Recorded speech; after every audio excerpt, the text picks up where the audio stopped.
Hello student, आपका स्वागत है स्पीड स्टडी चैनल पे। तो हम लोग मैथ क्लास डेली शाम 5 बजे से कर रहे हैं। आप लोगों को जैसा कि पता होगा, जो भी बच्चे बिहार शिक्षक भर्ती TRE 4 की तैयारी कर रहे हैं वो इस क्लास को ज्वाइन कर सकते हैं। यह मैथ का क्लास होता है जो कि वर्ग 1 to 5 के लिए आगे तैयारी कर रही है, या 6 to 8 के लिए, या 9 10 के लिए, किसी भी वर्ग के लिए तैयारी कर रही है, आप इस वीडियो को देख सकते हैं। इसमें सारे कुछ क्वेश्चन प्रीवियस ईयर का भी देखने को मिलेगा और इसमें कुछ नया क्वेश्चन देखने को मिलता है। डिस्कशन जो होता है उसको थ्योरी बेस्ड डिस्कशन होता है, मतलब जो भी क्वेश्चन आता है उससे जो रिलेटेड थ्योरी होता है उसके बारे में भी डिस्कशन किया जाता है और बहुत बेसिक चीज़ भी बताया जाता है, जिससे जिनको मैथ नहीं भी आता है वो भी इस वीडियो को देखकर सीख सके। चलिए आज का सेशन हम लोग स्टार्ट करते हैं। पहला क्वेश्चन दिया हुआ है कि एक रेखाखंड को 3:7 अनुपात में विभाजित किया जाए तो विभाजन बिंदु बनाते समय इसमें कितना भाग करना पड़ता है। बेसिकली ये क्या है, तो ये रचना कंस्ट्रक्शन जो हम लोग पढ़ते हैं उससे रिलेटेड है। अगर कोई रेखा है, इस रेखा को क्या करना है, डिवाइड करना है कितने अनुपात में, 3:7 के अनुपात में इसको डिवाइड करना है। तो हम लोग पढ़ते हैं, कंस्ट्रक्शन में पढ़ते हैं कि जब इसको डिवाइड करना रहता है 3:7 के अनुपात में, तो उस केस में हम लोग को क्या करना पड़ता है। तो बेसिकली क्या होता है कि जब इसको हम डिवाइड करते हैं तो इस वाले एंड से एक लाइन ड्रॉ करते हैं जो इसके साथ न्यून कोण होना चाहिए। इस वाले एंड से भी हम लोग क्या करते हैं, एक लाइन ड्रॉ करते हैं। यहाँ समझिएगा, इस वाले एंड से भी हम लोग एक लाइन ड्रॉ करते हैं। अब करते क्या है, पहले क्या दिया हुआ है, 3 दिया हुआ है, इसीलिए समान इसको 3 हिस्से में क्या करते हैं, बांट देते हैं। इधर से 7 दिया हुआ है तो इसको 7 वही समान लंबाई के 7 हिस्सों में क्या करते हैं, बांट देते हैं। तो 1 2 3 4 5 6 7 और यही 7 वाला हिस्सा और 3 वाला हिस्सा को मिला देते हैं। तो मिलाने से जहाँ पर रेखा को प्रतिच्छेद करता है वही बिंदु ये क्या करता है, 3:7 के अनुपात में इसको बांट देता है। तो हम लोग जो रेखा होता है उसको कितने भाग में बांटे, तो 1 2 3 इधर और 7 इधर, तो कुल कितने भाग में बांटना पड़ता है, 10 भागों में इसको बांटना पड़ता है। इसलिए इस क्वेश्चन का जो करेक्ट ऑप्शन होगा, option see the correct option हो जाएगा। चलिए चलते हैं, नेक्स्ट क्वेश्चन देखते हैं। आगे दिया हुआ है कि एक वृत्त है और उस पर स्पर्श रेखा बोलते क्या है, किसको है बेसिकली, तो सभी को पता भी होगा कि जो स्पर्श रेखा होता है, तो स्पर्श रेखा हम लोग किसको बोलते हैं, जो वृत्त से टच होके जाती है। जो रेखाएं वृत्त से सट कर टच होके जाती है तो उसको हम लोग स्पर्श रेखाएं कहते हैं। सबसे पहले हम यहाँ पर वृत्त ड्रॉ कर लेते हैं। एक वृत्त ले लिए, वृत्त का एक केंद्रक होगा, वृत्त का केंद्रक क्या बोला, तो वृत्त का केंद्रक वो है, वृत्त का केंद्रक वो दिखा दिए। और यहाँ पे एक P बिंदु होगा जिससे इस वृत्त पर 2 गो स्पर्श रेखाएं ड्रॉ होगा। यहाँ से इसको सिर्फ टच करते हुए जाएगा, ध्यान में रखना है। तो ये एक स्पर्श रेखा होगा। दूसरा जो होगा यहाँ से होगा, दूसरा ये स्पर्श रेखा होगा। तो जहाँ पे स्पर्श करता है यहाँ पर एक A हो गया और यहाँ पर B हो गया। स्पर्श रेखा की खासियत क्या होता है, इसके बारे में चर्चा किए, इसके बारे में भी चर्चा किए थे। जो स्पर्श रेखा की खासियत होता है ये होता है कि केंद्र से जब स्पर्श रेखा को मिलाते, जिस बिंदु पर यह स्पर्श रेखा होता है उस पर मिलाते हैं, तो यहाँ पे जो कोण बनता है, ये कितना कोण बनता है, 90 डिग्री कोण बनता है। और यहाँ पर मिलाएंगे तो ये जो कोण बनेगा कितना बनेगा, 90 डिग्री। ये पहली इन्फॉर्मेशन आपको पता होना चाहिए कि कोई भी वृत्त होता है, अगर कोई भी वृत्त है और उस पर स्पर्श रेखा ड्रॉ करते हैं तो उसको केंद्र से मिलाने से, तो केंद्र से अगर मिलाते हैं तो यहाँ पे जो कोण बनता है वो कितना होता है, 90 डिग्री का कोण देखने को मिलता है। यहाँ पे 90 डिग्री का कोण बनेगा। अब क्वेश्चन में बोला क्या गया है, क्वेश्चन में APB का मान दिया हुआ है। APB मतलब ये कोण जो दिया हुआ है कितना है, 50 है। चतुर्भुज का नियम जानिए। यहाँ पर एक चतुर्भुज बन रहा है, ये O है ना, यहाँ पर एक चतुर्भुज बन रहा है और इस चतुर्भुज में यहाँ पर देख सकते हैं कि अगर ये 90 है और ये 90 है तो ये दोनों कोण मिलाकर कितना हो गया, 180 हो गया। तो चतुर्भुज में चारों कोणों का योगफल जो होता है वो कितना होता है, 360 होता है। ये सभी को पता भी होगा कि चतुर्भुज में चारों कोणों का योगफल 360 होता है और त्रिभुज में तीनों कोणों का योगफल 180 डिग्री होता है। ठीक है, तो चतुर्भुज है, जब ये दोनों कोण मिलाकर 180 हो गया, तो अब जैसे ये दोनों कोण मिलाकर कितना बनेगा, 180 बनेगा। तो ये दोनों कोण में ये अगर 50 बन गया, तो 180 में ये 50 बन गया, तो ये कितना बचेगा, बस यही यहाँ पे कॉन्सेप्ट लगाना है। अगर 180 में ये 50 चला गया, तो अब जैसे कि ये कितना बचेगा, तो 130 हो जाएगा। कितना बचेगा, तो ये कोण जो कोण होगा 130 होगा। अब आते हैं क्वेश्चन पे, बोला है AOAB निकालने के लिए। अब देखिए यहाँ पे थोड़ा सा ध्यान से देखेंगे, OAB मतलब यहाँ पे एक त्रिभुज बनेगा। यहाँ से अगर A से B को मिला देते हैं, A से अगर यहाँ पर A को B से मिला दिए, ठीक है, तो यहाँ पर एक त्रिभुज बन गया OAB। यहाँ पर एक त्रिभुज बना AOAB, ठीक है। अब इस त्रिभुज में देखिए ये वाला कोण कितना हो गया, ये वाला कोण, यहाँ पे अलग से इसको बना देते हैं, ये अच्छा से समझ में आए, ठीक। तो यहाँ पर एक त्रिभुज बन गया, ये O है, ये A है और ये B है, और ये कोण पता चल चुका है कि ये कोण कितना है, तो 130 डिग्री है। क्लियर है। अब यहाँ पे आइए, ये OA और OB वृत्त का क्या है, त्रिज्या है, मतलब ये दोनों लंबाई क्या है, समान है।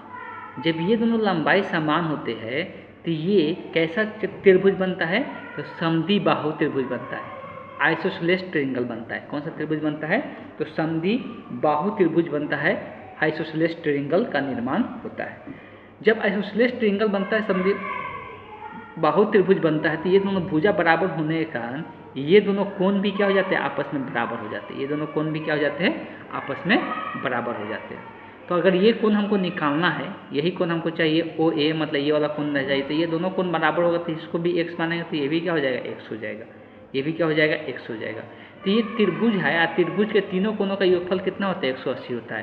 कहने का मतलब है कि 130 डिग्री अब प्लस में x जुड़ कर 2x हो जाएगा, तो ये तीनों कोणों का योगफल कितने के बराबर होगा, 180 के। हमको क्या निकालना है, ये x निकालना है। और 2x बराबर 130 उधर जाएगा, तो 180 में से 130 घटेगा, कितना बचेगा, 50 बचेगा। तो यहाँ से 2 यहाँ पे भाग में जाएगा, तो ये कटेगा 25 मरतबे, तो x कितना निकल के आ जाएगा, 25 सेंटीमीटर निकल के आ जाएगा। 25 सेंटीमीटर को 25 डिग्री निकल के आ जाएगा। तो यहाँ से पता चल गया कि ये भी 25 होगा, ये भी 25 होगा। हमको यही कोण पूछा हुआ था, इसलिए इस क्वेश्चन का जो करेक्ट ऑप्शन हो जाएगा 25 degree Celsius, option D the correct option हो जाएगा। बस थोड़ा सा आपको मेथड यहाँ पर पता होना चाहिए था। कुछ वृत्त का कॉन्सेप्ट था और कुछ चतुर्भुज का कॉन्सेप्ट था और कुछ त्रिभुज का कॉन्सेप्ट था, मतलब तीनों कॉन्सेप्ट इसमें आ गया था। ये तीनों कॉन्सेप्ट आपको पता होना चाहिए। कौन कौन सा कॉन्सेप्ट आया, तो एक आया कि वृत्त है, तो वृत्त पर जो स्पर्श रेखा होती है, अगर केंद्र से उस पर रेखा ड्रॉ करते हैं, त्रिज्या ड्रॉ करते हैं, तो क्या होता है, उस पर लंबवत होता है। ये कॉन्सेप्ट था किससे, वृत्त से रिलेटेड, स्पर्श रेखा से रिलेटेड। दूसरा चतुर्भुज से रिलेटेड था कि जिसके कारण हम लोग ये एंगल निकाल पाए 130 डिग्री हुआ। दूसरा समद्विबाहु त्रिभुज का आइसोसेलेस ट्रायंगल से था, जिसका ये दोनों कोण क्या हो पता चला कि ये दोनों कोण आपस में बराबर होते हैं। तो ये सब सारे कॉन्सेप्ट आपको पता होना चाहिए, याद होना चाहिए। फिर चलते हैं नेक्स्ट क्वेश्चन देखते हैं। अब एक टैंक एक सिलेंडर के आकार का बना हुआ है। एक टैंक है जिसका आकार का बात करें और सिलेंडर के आकार का बना हुआ है, लेकिन जिसके एक सिरे पर एक अर्धगोलाकार गड्ढा किया गया है।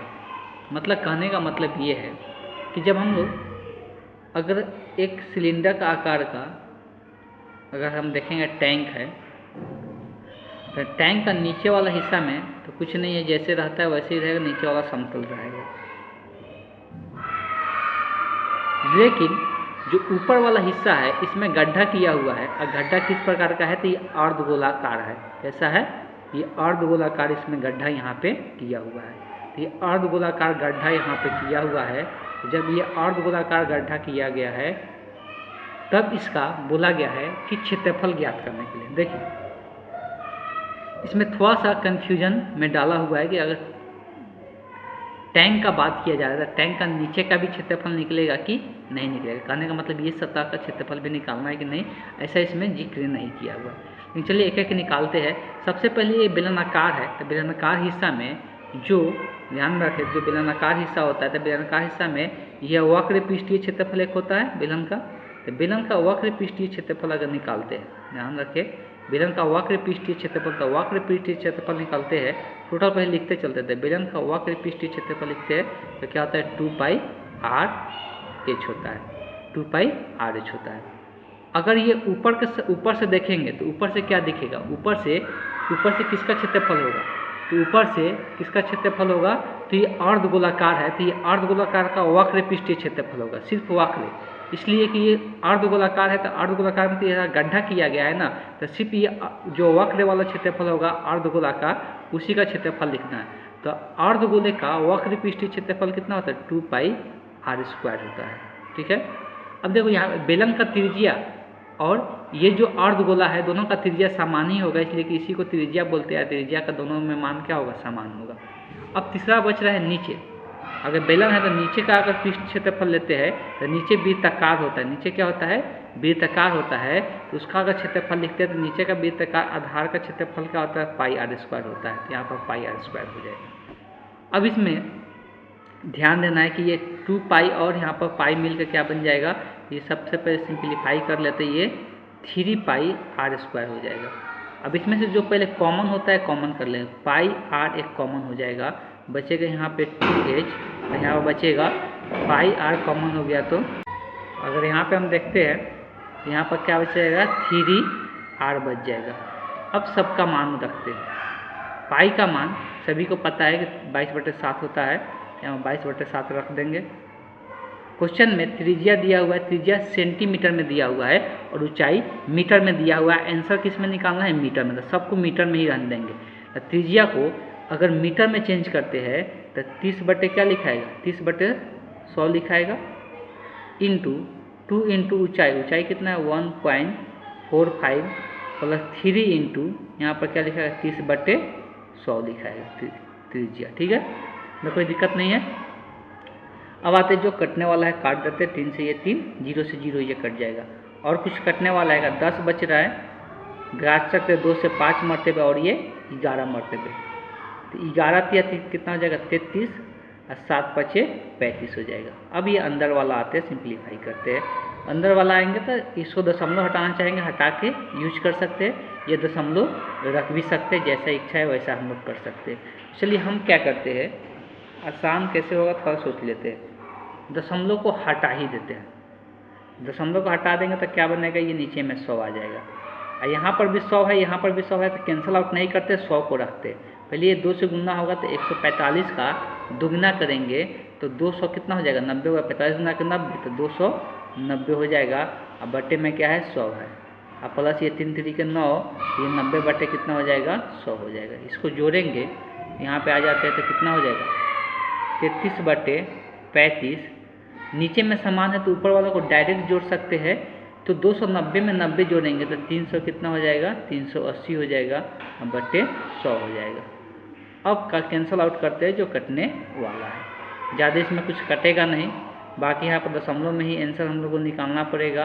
ये 0 से 0 सिर्फ कट रहा है, 2 से कटेगा 5 मरतबे, ये 2 से कटेगा कितना 19 मरतबे, और कुछ कटेगा नहीं, इतना ही रह जाएगा। अगर हम इसको गुना करते हैं, रफली हम लोग चेक कर लेते हैं कितना आ रहा है, तो हम यहाँ पे अगर इसको सिंप्लीफाई करते हैं तो शायद ये आंसर नहीं आएगा, इसमें गुना करते हैं तो इसका मतलब यही है कि नीचे का सतह का हम लोग क्षेत्रफल इसमें ऐड नहीं करना है। मतलब ये जो नीचे वाला सतह है तो वो टैंक है, टैंक के नीचे वाला पार्ट को, अगर देखिए ये थोड़ा सा मिस्टेक किया हुआ, अगर खरीदा हुआ टैंक होता है प्लास्टिक का तो उस केस में नीचे वाला का भी क्षेत्रफल ऐड होगा, लेकिन जो हम लोग टंकी बनाते हैं पानी का जो टंकी बनाते हैं सीमेंट का, तो उसमें नीचे वाला का ऐड नहीं किया जाएगा। तो यहाँ पे हम ये कर सकते हैं, अगर नीचे वाला को पार्ट को हटा देते हैं तो यहाँ पे हो जाएगा 2, और यहाँ से 2 कॉमन, चलिए इसको मिटा ही देते हैं, इसको हम यहाँ से मिटा देते हैं।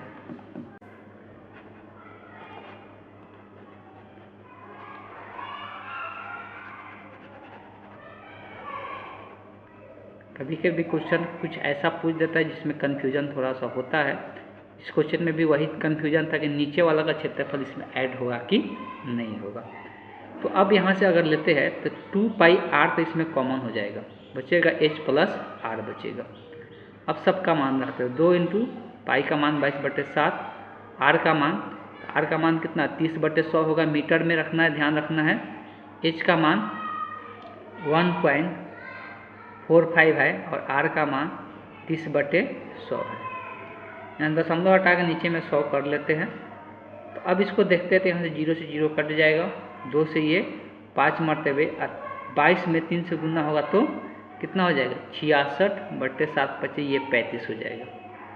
अब ये नीचे में दोनों का 100 है तो नीचे में तो 100 ही रह जाएगा और ऊपर वाला जुड़ जाएगा, तो 135 में अगर 30 से जुड़ जाएगा तो 175 आ जाएगा। अब ये बहुत आसानी से कटेगा, कैसे? तो ये कटेगा 25 से 4 मरतबे और ये 25 से 7 मरतबे, और ये 2 से कटेगा 33 और ये कटेगा 2 बार में, तो ये कितना आ गया यहाँ पे। अब 33 में 7 से गुना करेंगे, 7 3 के 21, 7 3 21 और 2 23 हो जाएगा। अब बट्टे में 35 दूना कितना हो जाएगा 70 हो जाएगा।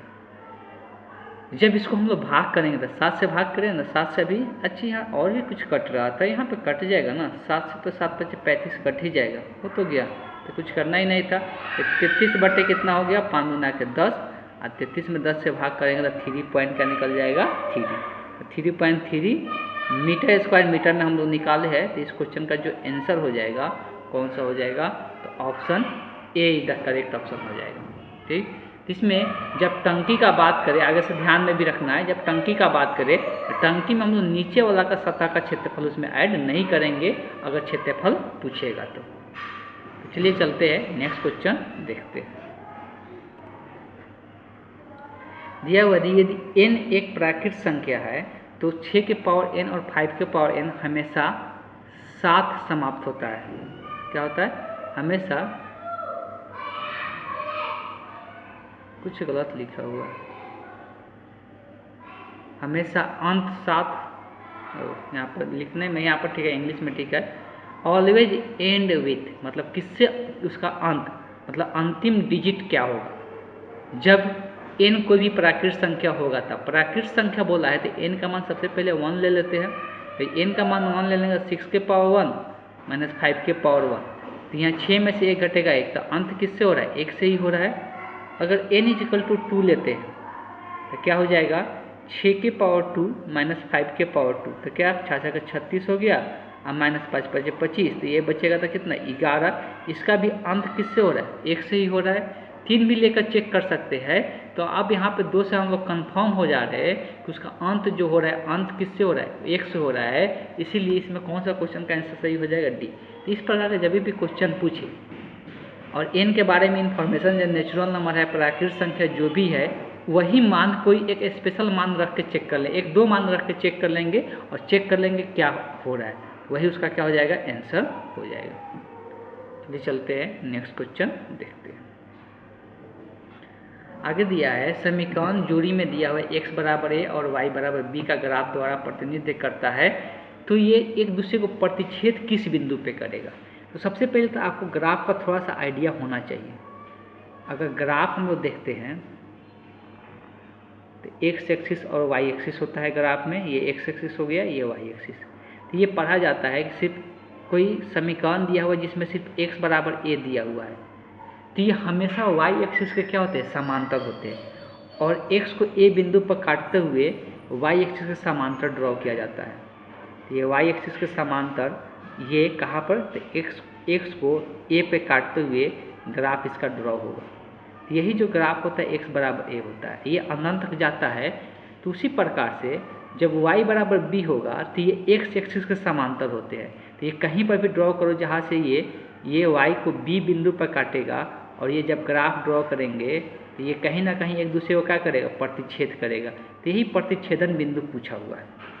सभी को पता है जो प्रतिच्छेदन बिंदु होता है तो जिस बिंदु पर ये दोनों ग्राफ एक दूसरे को प्रतिच्छेद कर रहे हैं तो x का मान यहाँ पर कितना है, तो x वाला को पहले दिखाते हैं तो x का मान है a और b का मान y का मान कितना है b, तो यहाँ पर y को बाद में दिखाते हैं। तो ये जो जिस बिंदु पर प्रतिच्छेद करेगा तो a, b पे करेगा, किस पर करेगा a, बहुत लोग कंफ्यूज होकर ऑप्शन में देखेगा कि ये b दिया ही नहीं है तो ऑप्शन a टिक कर देगा, लेकिन ये ऑप्शन क्या है गलत है।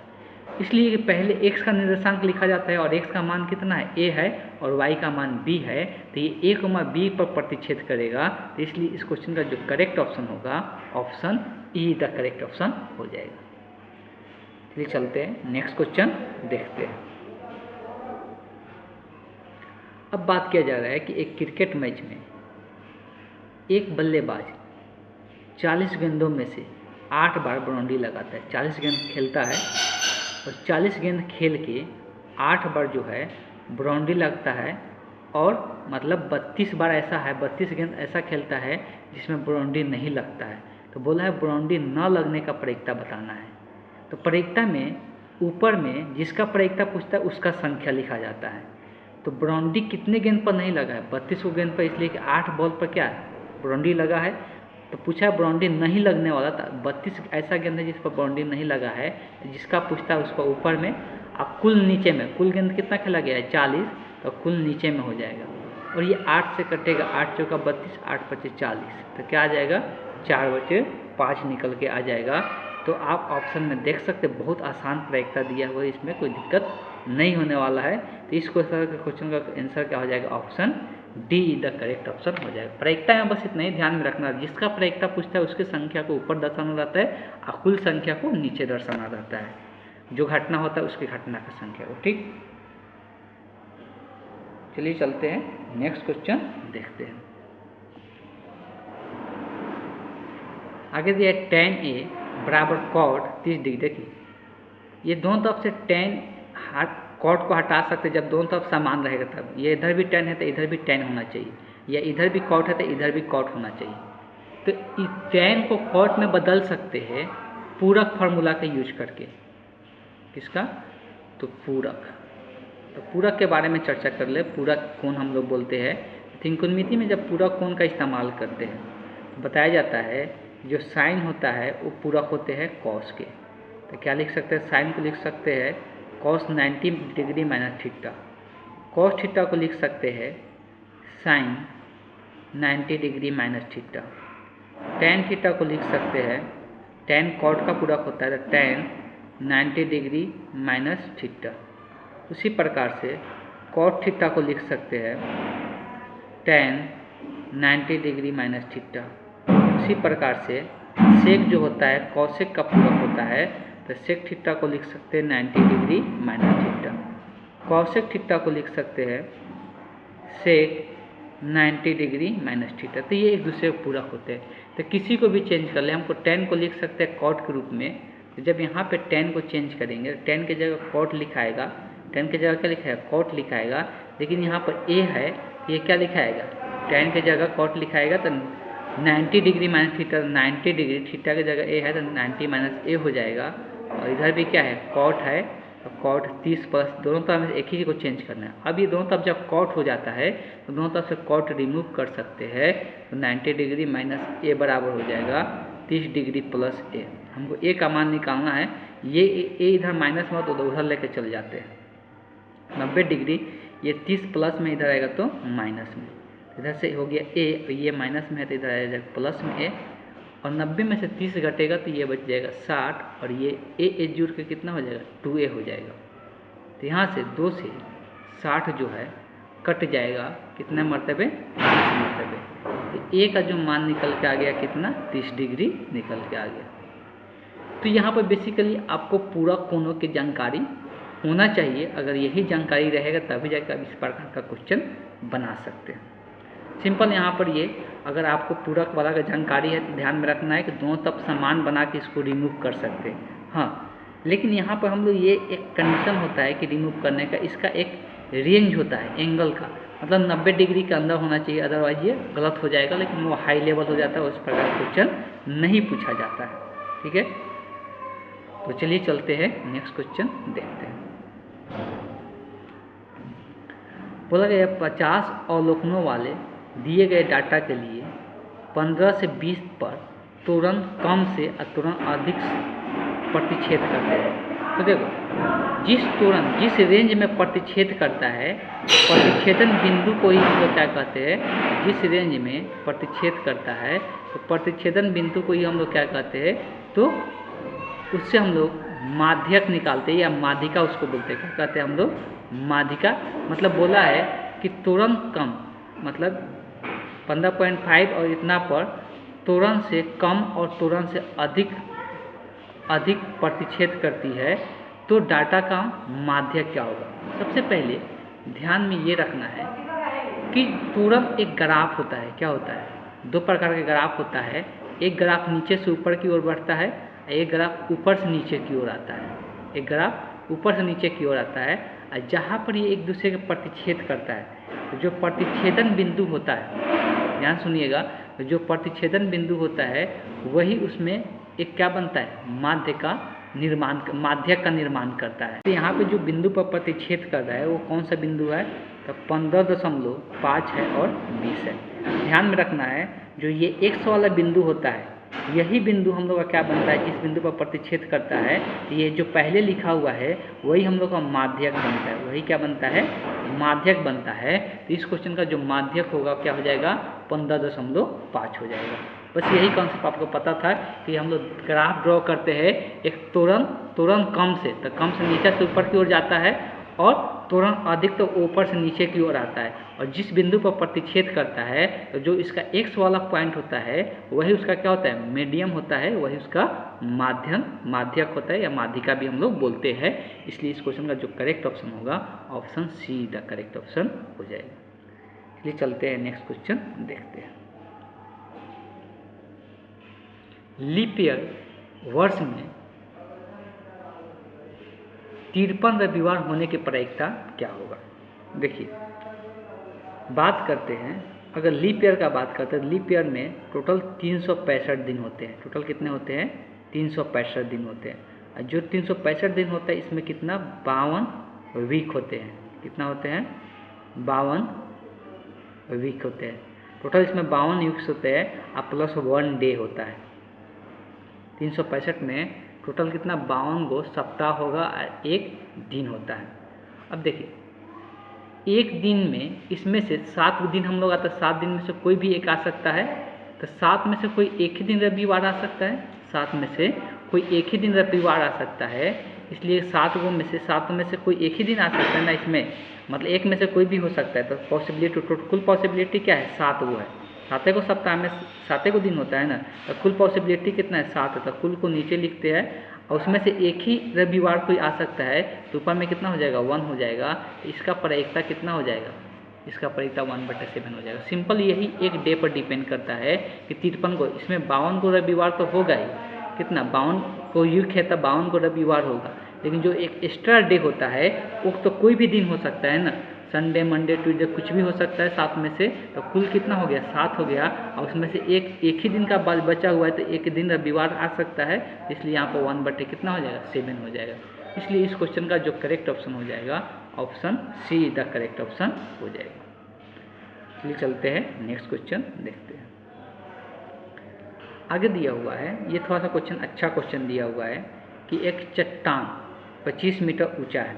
एक चट्टान है जो जमीन से, समतल बना देते हैं, जमीन से 25 मीटर ऊंचाई पे है, और इधर कहीं पर एक टावर लगा हुआ है। बोला है ना कि टावर, चट्टान के शीर्ष से टावर का उन्नयन को, टावर का उन्नयन को मतलब जब हम नीचे से ऊपर देखते हैं तभी जाके उन्नयन कोण कहलाता है। मतलब टावर क्या है? ज़्यादा ऊंचाई का है, तो नीचे से ऊपर देखेंगे तभी जाके उन्नयन कोण बनता है। तो नीचे से यहाँ पर शीर्ष से, चट्टान के शीर्ष, शीर्ष का मतलब क्या होता है? ऊपर वाला हिस्सा। ये सब आपको मतलब इसका पता होना चाहिए। शीर्ष, चट्टान का शीर्ष मतलब ये ऊपर वाला हिस्सा। तो यहाँ से टावर का उन्नयन कोण बोला है, मतलब नीचे से हम ऊपर देखें। उन्नयन कोण तभी बनता है जब कुछ चीज़ हम नीचे से ऊपर की ओर देखते हैं तब। तो यहाँ समतल से जो कोण बनता है उसी का वही उन्नयन कोण कहते हैं। तो ये कितना कोण बन रहा है? तो यही कोण ज्ञात करना है। इसमें बोला है कि उन्नयन कोण ज्ञात करना है, तो ये कोण हमको निकालना है। अब बाकी जो इन्फॉर्मेशन दिया, अगर ये यहाँ से यहाँ 25 है तो ये पे क्या हो जाएगा? यहाँ से लेके यहाँ तक ये 25 हो जाएगा। ठीक है। बोला है और चीज़ कि जो टावर के आधार है, टावर का आधार ये है, टावर के आधार का अवनमन कोण, अगर यहाँ से टावर को आधार को देखते हैं तो जब ऊपर से नीचे देख रहे हैं, यहाँ पे क्या कर रहे हैं? ऊपर से नीचे देख रहे हैं, तो टावर के आधार का अवनमन कोण के बराबर है। तो जो उन्नयन कोण बोला है कि उन्नयन कोण ज्ञात कीजिए, जो कि क्या है? जो टावर के आधार है, तो आधार नीचे को बोलते हैं, टावर का ये आधार हो गया। तो इसका जो उन्नयन कोण ऊपर से नीचे होता है। तो यहाँ पर समतल ड्रॉ कर लिए, यहाँ से ऊपर से नीचे देखेंगे तो ये उन्नयन कोण होता है। ये दोनों कोण आपस में क्या है? बराबर है। तो जब ये दोनों कोण आपस में बराबर है तो बोला है कि टावर की ऊंचाई ज्ञात करने के लिए क्या बोला गया है? टावर के, अब टावर की ऊंचाई को हम लोग क्या करते हैं? ऊपर से नीचे की जो ऊंचाई है उसको हम h मान लेते हैं, या यहाँ पे 2 त्रिभुज बन रहा है तो इसको हम h मान लेते हैं, उसके साथ क्या कर देंगे 25 जोड़ देंगे तो हम लोग टावर की ऊंचाई निकल जाएगा। सभी को पता है कि अगर हमको ये h निकालना है तो सबसे पहले हमको ये लंबाई पता होना चाहिए था। अगर ये वाला त्रिभुज का यूज कर ले, नाम दे देते ए बी सी और डी, तो अगर ए बी सी का यूज करके ये आधार निकाल लेते हैं, फिर ये वाला त्रिभुज का यूज करके h निकाल लेंगे तो हम लोग का आंसर आ जाएगा। तो यही काम सबसे पहले करना है। तो अगर ये वाला त्रिभुज यूज करते हैं, कौन सा, तो त्रिभुज ए बी सी में, त्रिभुज ए बी सी में हमको पता है कि थीटा का सामने वाला को क्या कहते हैं, लंब कहते हैं, और इसको हम आधार कहते हैं। तो लंब आधार का रेशियो किस में आता है, tan में आता है। इसीलिए tan थीटा बराबर क्या लिखाएगा, 25 बटे, और इसका आधार क्या है AC, तो 25 बटे क्या लिखाएगा, AC लिखाएगा। अब इस त्रिभुज में आते हैं, त्रिभुज ACD में, ACD में ये थीटा वाला सामने को हम लोग क्या कहेंगे, लंब कहेंगे। तो यहाँ से जो tan थीटा बनेगा तो लंब कितना है, H है, और आधार कितना AC है, तो ये AC हो जाएगा। क्लियर है। अब यहाँ से बहुत सिंपल सा क्वेश्चन था, दोनों tan आपस में क्या होंगे, बराबर होंगे। तो ये आगे tan थीटा का मान भी 25 बटे AC हम लोग निकाले हैं, तो ये AC से AC क्या हो जाएगा, कट जाएगा। तो H का मान भी कितना आ जाएगा, 25, मतलब ये भी 25 और ये भी 25। तो दोनों क्या कर देंगे, टावर की ऊंचाई निकालने के लिए जोड़ देंगे, तो 25 + 25 कितना हो जाएगा, 50 मीटर हो जाएगा। अब देखिए इस प्रकार का क्वेश्चन बनाने में दिक्कत कहाँ पे आती है, तो क्वेश्चन का डायग्राम बनाने में सबसे बड़ी डिफिकल्टी आती है। क्वेश्चन का डायग्राम बनाने के लिए थोड़ा सा थिंकिंग आपको हाई करना पड़ेगा, और इस प्रकार क्वेश्चन को ज़्यादा आपको बनाना पड़ेगा। जैसे यहाँ पर साफ पहले बोला गया था 25 सेंटीमीटर ऊंचे चट्टान। अब जो चट्टान है और जो टावर है, इसमें भी बहुत लोग कन्फ्यूज होने लगे कौन ज़्यादा लंबा है। तो एक चीज़ लिख दिया है कि चट्टान के शीर्ष से टावर का उन्नयन को, तो टावर का उन्नयन को चट्टान के शीर्ष से, मतलब चट्टान का जो ऊपर वाला हिस्सा है उससे उन्नयन कोण बन रहा है। इसका मतलब क्या है कि हम कुछ ऊंचाई पर हम देख रहे हैं, इसका मतलब टावर क्या होगा, ऊंचा होगा, इससे तभी जाकर हम देख रहे हैं, तब जाके इससे पता चला कि टावर इसका ऊंचाई ज़्यादा है और इसका उन्नयन कोण यहाँ पर थीटा हम मान लिए। अब दूसरी ओर बोला गया है कि इसी से उसका अवनमन कोण टावर के आधार से, टावर के आधार का अवनमन कोण बोला है, लिखा है ना, जो टावर के आधार के अवनमन कोण के बराबर है। टावर के आधार को अगर देखते हैं तो अवनमन कोण क्या होता है, ऊपर से नीचे देखते हैं तो कोई चीज़ का अवनमन कोण बनता है। और जब ऊपर से नीचे इसको आधार को देखेंगे और यहाँ से एक समतल के समांतर एक रेखा ड्रॉ कर देना है, और जो इसके साथ ये कोण बनता है इसको अवनमन कोण कहते हैं। ये दोनों कोण एक दूसरे के क्या थे, बराबर थे। जब दो कोण यहाँ पर बराबर थे तो यहाँ पे जितना भी समकोण त्रिभुज बनता है उसी त्रिभुज का हम लोग यूज करते हैं, और यहाँ पर जितना भी त्रिकोणमितीय रेशियो होता है उसी का यूज करके हम लोग सॉल्व करते हैं। इसमें बहुत सारे त्रिकोणमितीय रेशियो के बारे में आपको पता होना चाहिए कि साइन थीटा बराबर क्या होता है, कोस थीटा बराबर क्या होता है, टेन थीटा बराबर क्या होता है, फिर उसका कॉट थीटा बराबर क्या होता है। 3 को भी अगर याद रखते हैं तो उससे कोई दिक्कत नहीं है। अब बहुत सारे केस में थीटा का मान भी याद रखना पड़ता है, मतलब 0 से 90 डिग्री का कोण जरूर, ये सब कोण बनाने के लिए 0 से 90 डिग्री का बीच का कोण आपको जरूर याद होना चाहिए। मतलब 0 डिग्री का मान, 30 डिग्री का मान, 60 डिग्री, 45 डिग्री का मान, 60 डिग्री का मान, 90 डिग्री का मान, इतना मान जरूर तीनों त्रिकोणमितीय रेशियो को आपको याद होना चाहिए, तभी जाकर इस प्रकार का क्वेश्चन आप हल कर सकते हैं। तो आज का सेशन को यहीं पे एंड किया जाएगा। इसमें जितना भी क्वेश्चन यहाँ था सारे क्वेश्चन का डिस्कशन कर दिया गया। तो चलिए आज के सेशन को, हाँ किसी प्रकार का कोई डाउट हो या किसी प्रकार का आपके पास क्वेश्चन है, आप चाहते हैं उस क्वेश्चन को सॉल्व करें, तो आप एक व्हाट्सअप नंबर पर कांटेक्ट कर सकते हैं 9693063536। इस व्हाट्सअप नंबर पे आप कांटेक्ट कर सकते हैं।